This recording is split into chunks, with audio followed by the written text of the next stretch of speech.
So these are the relative pronouns. जो reflexive pronouns मैंने आपको बता दिए कि जिसमें आपको मैंने बताया कि हिमसेल्फ, हरसेल्फ एंड जो काम खुद से किया जाता है, जिसका रिलेशन होता है, जिस चीज़ को रिलेशन में दिया जाता है, जिसका रिलेशन रिफ्लेक्ट होता है सब्जेक्ट के ऊपर, उनको बोलते हैं reflexive pronoun. Myself, herself, yourself. अब यहाँ पर now we'll move on to emphatic pronouns. What are emphatic pronouns? Emphatic pronouns are those pronouns which are used for emphasis and have the same forms as reflexive pronoun. Reflexive pronoun के जैसे ही emphatic pronouns होते हैं. तो please children don't get confused between reflexive pronoun and emphatic pronouns. इसका एक आपको मैं I'll tell you the difference between both of them.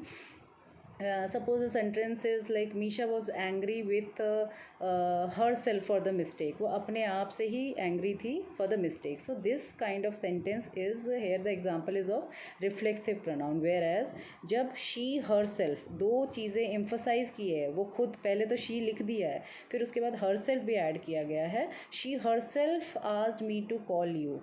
So यहाँ पर she herself दोनों चीज़ों पे emphasize किया है. So now here it is emphatic pronouns. For example, once again I'll tell you the difference between reflexive pronoun and emphatic pronoun. So there is one more example.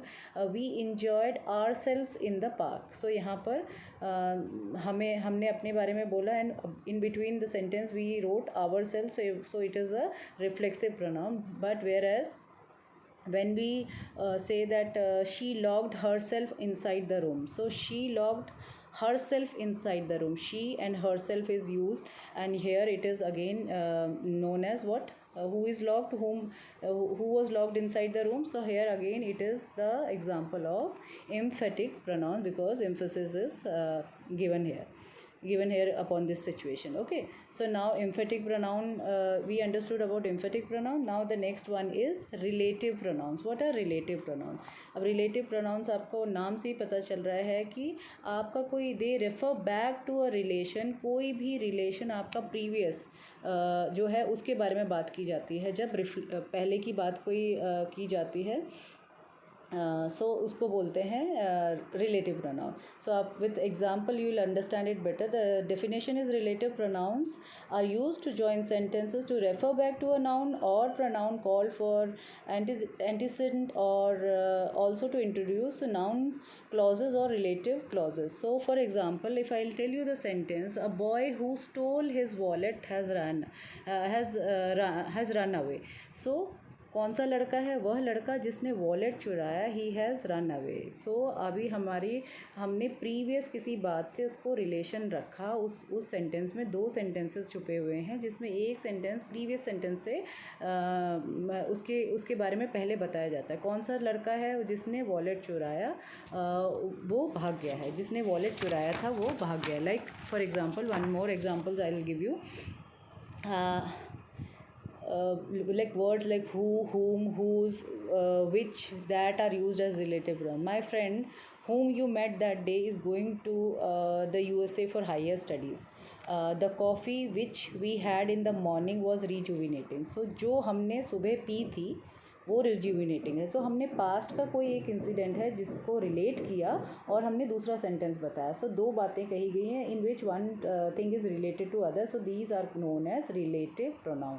सो कौन से words हैं जो relative pronouns बताते हैं? Who, हुम, whose, which, that. सो ये करेगा. So just remember one thing, जो ये हु वर्ड है उसको आपने ये ध्यान देना है कि वो क्या रिलेशन बता रहा है या नहीं. अगर ये क्वेश्चन पूछा जाए कि who wishes to see me, तो ये क्वेश्चन है, ये इंटरोगेटिव प्रोनाउन है. Who wishes to see me, this is an interrogative pronoun क्योंकि यहाँ क्वेश्चन पूछा गया. बट अगर आप बोलेंगे कि the boy who stole the wallet ran away, वह लड़का जिसने पर्स चुराया था वो भाग गया. सो यहाँ पर it is known as what? Reflective pronoun, relative pronoun, sorry. Okay, so आपको ध्यान देना है कि रिलेटिव प्रोनाउन और वर्ड से ज़्यादा आपको उसके मीनिंग और उसके सेंस पे ध्यान देना है कि where, how, when it is used, and then you will be able to tell it. So After this we'll go to this the next one, which is indefinite pronouns. So what is indefinite pronouns? Indefinite pronouns refer to the person or things in general, rather than to be a specific person. Like everybody in general जब हम बोलते हैं, तो जब हम एक तरह से काफ़ी लोगों को एक साथ, हम जनरलाइज नहीं कर रहे हैं, हम स्पेसिफिक नहीं कर रहे हैं, तो एवरीबडी, एनीबडी, ऑल, सेवरल, हर तरह के लोग, सभी, या हर सभी लोग, एनीबडी मतलब कोई भी, तो हम किसी को स्पेसिफाई नहीं कर रहे. इस तरीके के जो वर्ड होते हैं, they are indefinite pronoun. And next is distributive pronouns. So what are distributive pronouns? Distributive pronouns are used to refer to persons और objects one at a time, एक बार में एक. जैसे ईच, ईदर, या तो. नीदर मतलब कोई भी नहीं. ईच मतलब हर कोई. So in one sense you can also understand कि there is a complete indefinite pronouns are complete like opposite, one kind of opposite of distributive pronouns. Okay.